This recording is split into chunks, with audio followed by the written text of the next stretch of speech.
This is her first time here at the show. You may have heard her on the Moth podcast. You may have seen her at Mortified. She's also the co-host of this really awesome show that I'll tell you a little bit more about after she's done. Please welcome Molly Cameron.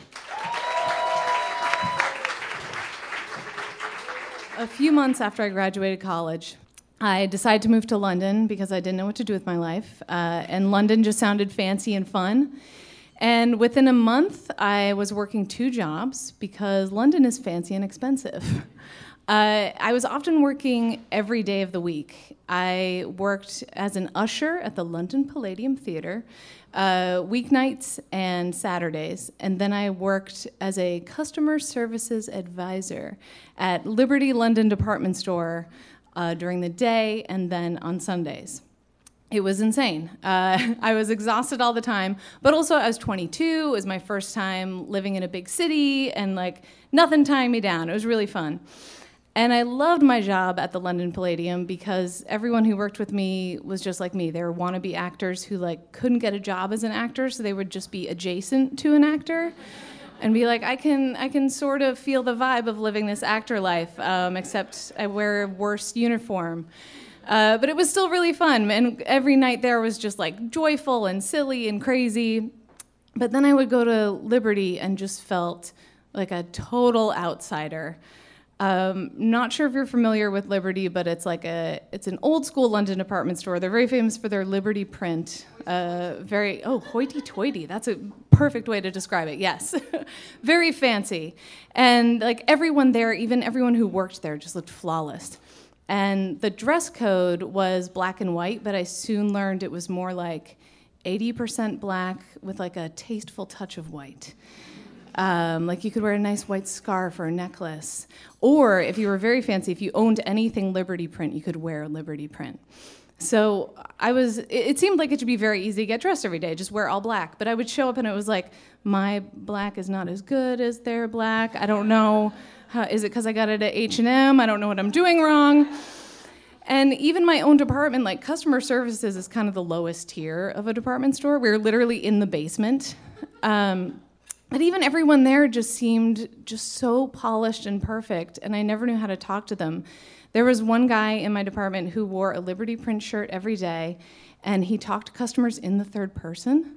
Like, he would be like, and would madam like a copy of the receipt? I was like, I can't talk like that. I don't know how to do this. But one thing I was good at was processing returns. That was actually my favorite job. Because once we got enough of the returns, if they were resellable and we could carry them, we got to redistribute them to all the departments.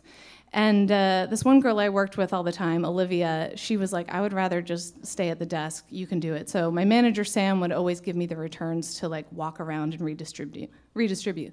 So I love this for a couple of reasons. One, I was always exhausted, so it was like a nice little walk to wake up again. And 2, it was wonderful to just walk around and like daydream about what I would buy if I could afford it. And the store itself is like, it's built like a big Tudor mansion. Just everything's very wooden and shiny. So it was like walking through a rich person's house and just being like, oh yeah, I would get that. Yes, I would get that. Oh, here's where I'd put the kitchen. And there were elevators, but I would always take the stairs, so this process would last much longer.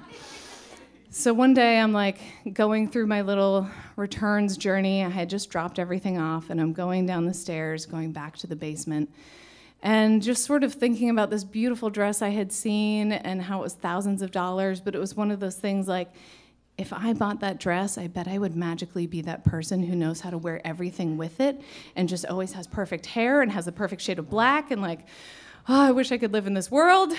And I was wearing these little kitten heels, very semi-fashionable, but mostly utilitarian. And halfway down the stairs were like, they had like a landing on each floor. Halfway down, the heel caught in the inside of my pant leg, and I slipped and fell forward. And the only reason I stopped was because my head hit the wall on the landing.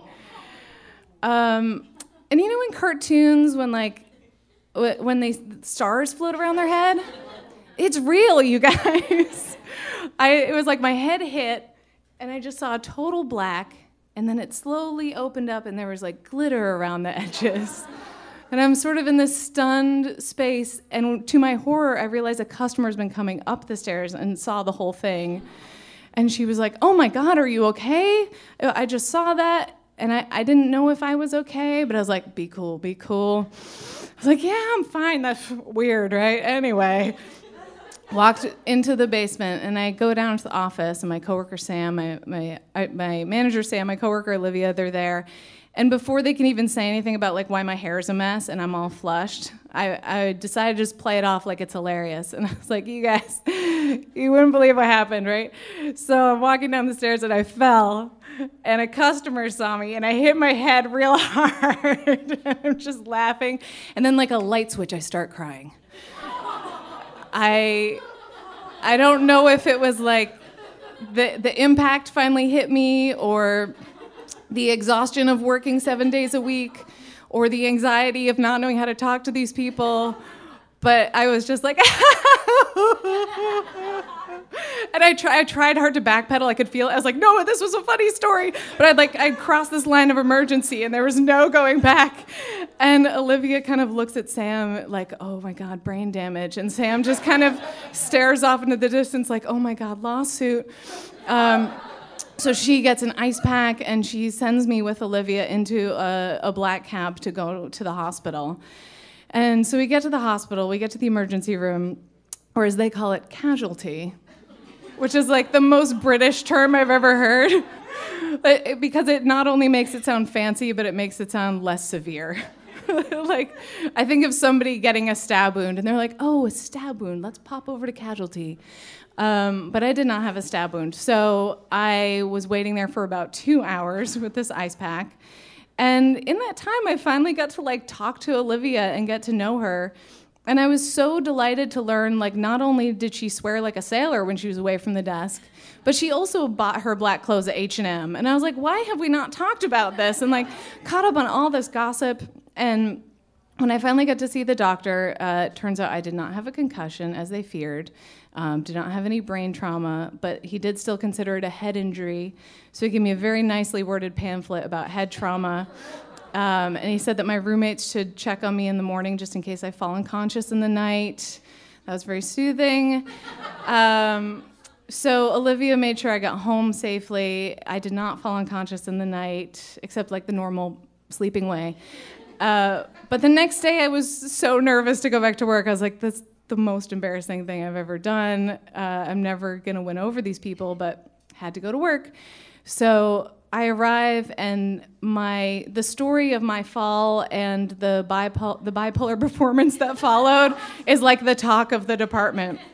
But in kind of a good way. Like, these people that I've never talked to finally come up and they're talking to me, and they want to hear the story. They want me to like reenact my laugh cry.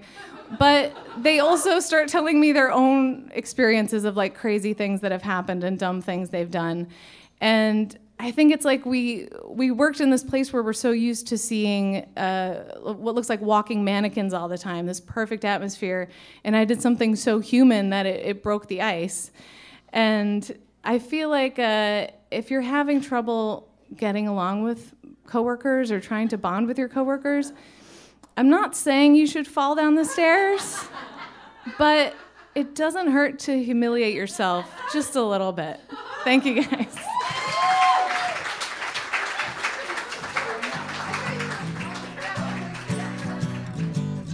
Yum's the word